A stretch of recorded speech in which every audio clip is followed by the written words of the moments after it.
सबक नंबर 16 झूठ की पोल। यासर एक ज़हीन लड़का था। वो शरीर भी बहुत था। उसके जहन में हमेशा नए नए सवाल आते रहते थे। चिड़ियाँ कैसे उड़ती हैं? इंसान क्यों नहीं उड़ सकता? कुकर में सीटी क्यों बजती है?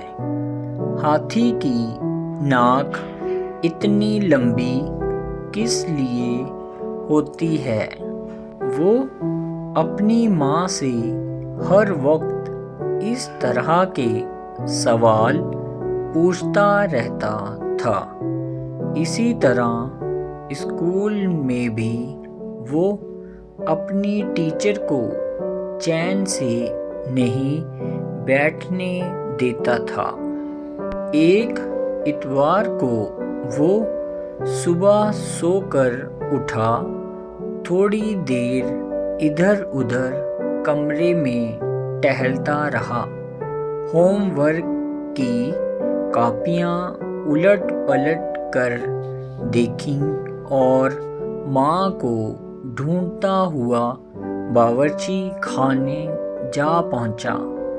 माँ देखते ही बोली, यासिर बेटे, जल्दी से ब्रश कर लो, मुंह हाथ धोकर तैयार हो जाओ, मैं दलिया पका रही हूँ। नाश्ते के बाद होमवर्क कर लेना। यासिर बेसब्री से बोला, अम्मा पहले मेरी बात सुनिए, मुझे बताइए झूठ की पोल किसे कहते हैं?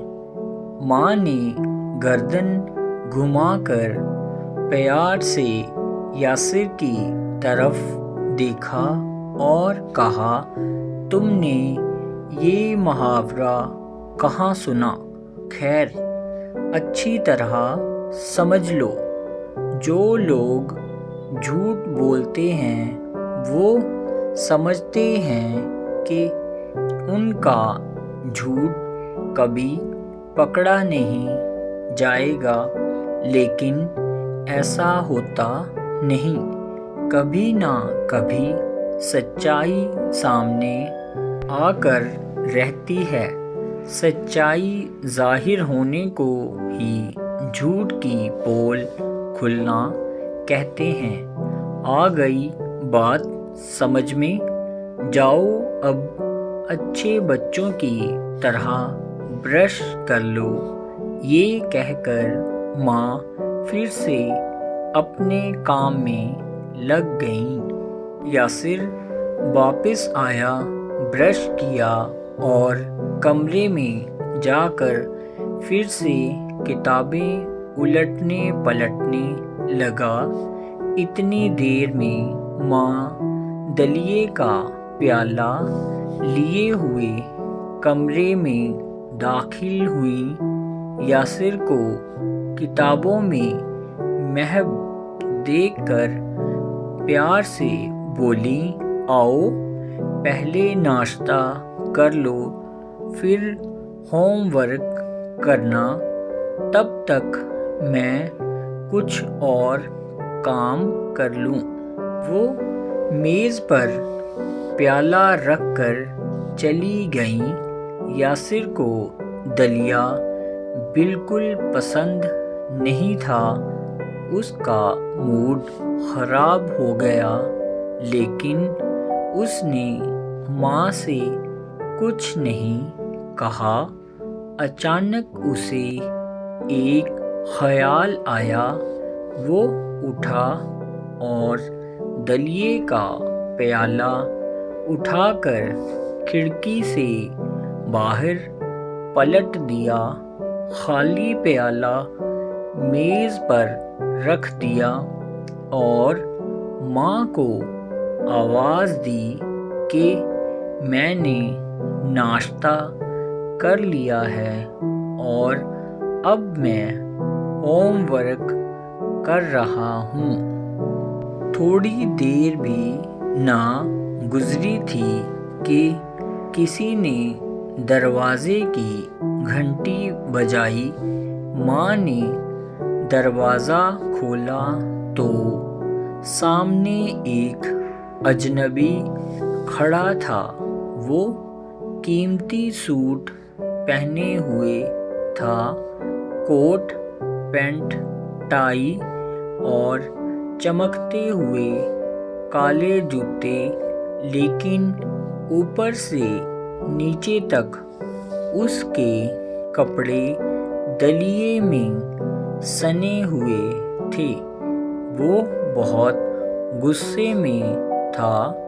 ماں کو دیکھتے ہی بولا، یہ دلیا آپ کی کھڑکی سے پھینکا گیا ہے۔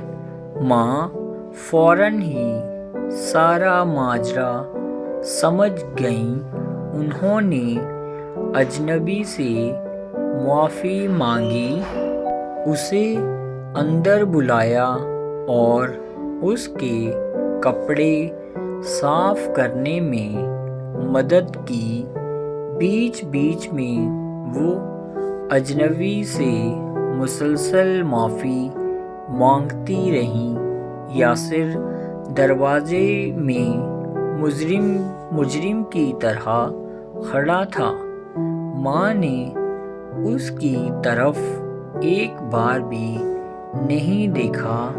جب اجنبی چلا گیا تو ماں نے یاسر کو گھور کر دیکھا۔ ان کی آنکھوں میں دکھ تھا اور شکایت بھی۔ یاسر کا دل بھر آیا۔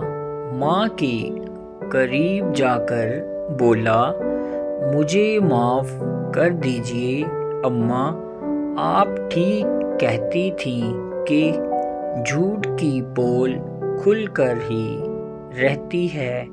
میں سمجھ گیا، خوب سمجھ گیا۔ ماں مسکرا دیں اور بولی، آئندہ خیال رکھنا۔